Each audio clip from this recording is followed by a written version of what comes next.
Assalamualaikum warahmatullahi wabarakatuh.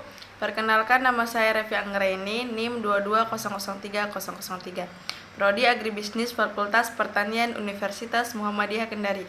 Di video kali ini saya akan menjelaskan tentang stratifikasi yang ada di lingkungan saya. Dalam masyarakat Jawa yang pada umumnya berupa perdesaan, stratifikasi sosial disebabkan adanya hak pemilikan pribadi yang berhubungan dengan tanah dan didasarkan pada ukuran kekuasaan, yaitu penguasaan atas tanah, kepadatan penduduk yang sangat tinggi, mendorong ke arah meluasnya penguasaan tanah secara perorangan. Masyarakat Jawa khususnya daerah perdesaan mengalami perubahan struktural dalam pola penguasaan tanah. Perubahan tersebut melemahkan sistem kelas horizontal tradisional di desa, meningkatkan sistem kelas vertikal yang mengarah pada pembagian golongan di desa Jawa, yaitu kelompok penduduk desa inti, yaitu pribumi. Masyarakat yang sudah memiliki tanah warisan, baik tanah pertanian atau rumah atau halaman dari nenek moyangnya, serta mempunyai hak dan kewajiban penuh sebagai warga desa indung masyarakat yang mempunyai sebidang tanah pertanian atau rumah halaman, tetapi hak dan kewajiban komunalnya terbatas atau bujang.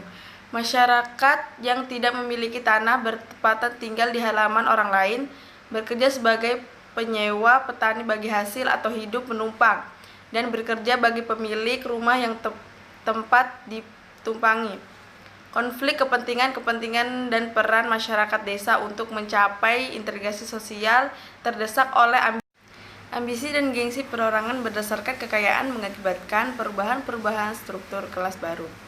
Masyarakat Jawa golongan tuan tanah terdiri dari para pemilik tanah 5 sampai ratusan hektar yang disewakan kepada penyakap yang kebanyakan orang kaya baru dan mampu mengumpulkan tanah selama masa kependudukan Jepang dan zaman revolusi. Petani kaya terdiri dari para pemilik tanah, misalnya 5 sampai 10 hektar, tetapi dikerjakan sendiri. Dia juga mampu menyewa buruh petani, sedangkan pemilik tanah sampai 5 hektar yang digunakan untuk kepentingan sendiri dan tidak memperkerjakan buruh tani.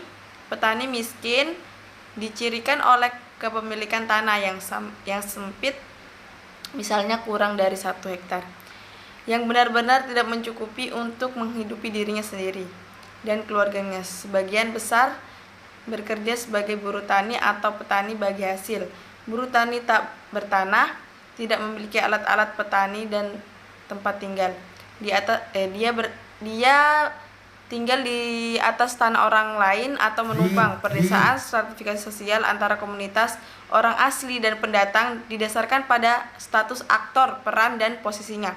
Pola komunitas orang asli, kelompok yang disegani didasarkan pada posisi kepemimpinan, ketokohan atau ukuran kehormatan dan kekuasaan atas komunitas, sedangkan untuk kelompok pendatang dilihat dari kondisi ekonominya, ukuran kekayaan. Dengan ini saya akan menjelaskan tentang tingkatan kasta atau golongan kasta dari suku Jawa. Kasta di Jawa menurut keraton ada 3, yaitu Sentono Dalem, Abdi Dalem, dan Kawulo Dalem. Sentono Dalem adalah gelar untuk keluarga kerajaan, Abdi Dalem adalah gelar untuk pegawai kerajaan. Abdi Dalem adalah gelar untuk pegawai kerajaan. Kawulo Dalem adalah gelar untuk orang yang berhubungan darah dengan keluarga kerajaan namun menetap dan membaur dengan rakyat. Priyayi adalah sebuah kelas sosial di masyarakat yang berasal dari bangsawan, keturunan para raja. Contoh nama gelarnya dari kelas sosial priyayi yaitu Raden, Raden Mas, Putri, Adipati adalah gelar untuk orang yang bekerja sebagai kepala wilayah dalam kepemerintahan. Gusti, gelar yang dimiliki oleh kerajaan-kerajaan. Gusti Tuan. Demikian itu saja yang dapat saya sampaikan. Terima kasih.